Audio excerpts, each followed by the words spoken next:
మాజీ ముఖ్యమంత్రి చంద్రబాబు రైతులకు బకాయిలు పెట్టారంటూ పదే పదే విమర్శించే సీఎం జగన్ ఇప్పుడు రైతన్నలకు వేల కోట్లు బకాయి పెట్టారు. చెప్పిన గడువులు దాటినా బటన్ నొక్కడం లేదు.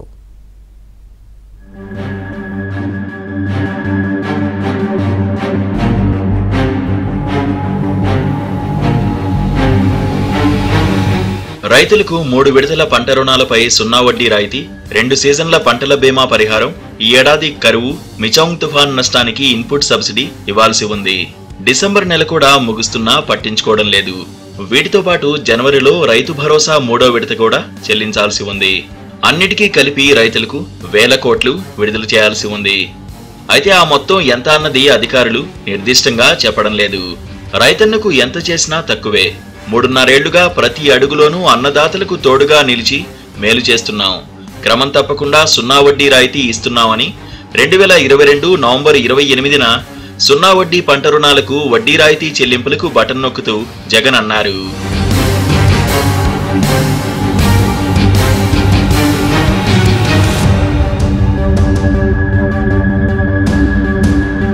(2020-21 రబీ, 2021 ఖరీఫ్ లో ₹1,00,000 లోపు పంట రుణాలు తీసుకున్న రైతులకు వడ్డీ రాయితీ ఇచ్చారు.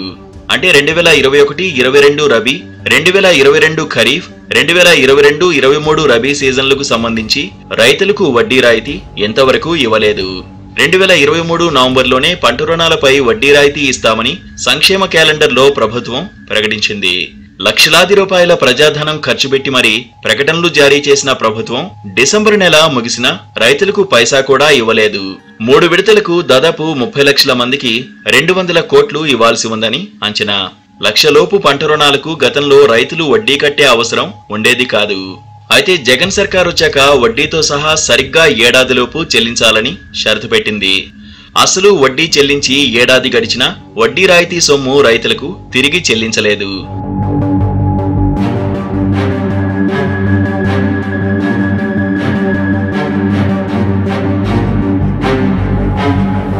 ఇక చంద్రబాబు హయాంలో 1,00,000 వరకు వడ్డీ లేని రుణం, 1,00,000 నుంచి 3 లక్షల వరకు పావలా వడ్డీ రుణం రైతులకు వర్తించేవి. జగన్ సర్కారు వచ్చాక పావలా వడ్డీ రుణాలకు స్వస్తి పలికారు. రైతులు 1,00,000 పైన రుణం తీసుకుంటే 7% వడ్డీ చెల్లించాల్సి వస్తోంది. చాలా మంది రైతులు ఎక్కువ విస్తీర్ణంలో పంటలు వేస్తే పెట్టుబడులకు సొమ్ము చాలక ప్రైవేటు వ్యక్తుల దగ్గర అధిక వడ్డీకి అప్పులు చేయాల్సి వస్తోంది. 4.5 ఏళ్లు విపత్తుతో నష్టపోయిన రైతులు, కౌలు సాగుదారులు, బలవన్మరణాలకు పాల్పడిన ఉదంతాలు కోకొల్లలు.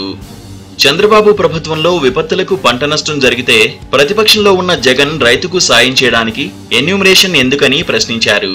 ఆయన అధికారంలోకి వచ్చాక ఆ విషయం మర్చిపోయారు. గడిచిన 4.5 ఏళ్లలో ఎన్యూమరేషన్ చేయకుండా రైతుకు సాయం చేసిన పరిస్థితే లేదు. ఈ ఏడాది కరువు, మిచౌంగ్ తుఫానుతో పంట నష్టపోయిన రైతులు అప్పుల పాలైనా ఆదుకోలేదు. 103 మండలాలను కరువు మండలాలుగా ప్రకటించారు. తుఫానుతో పంటల నష్టంపై అంచనా కూడా వేశారు. కానీ రైతులకు పరిహారం ఇవ్వలేదు.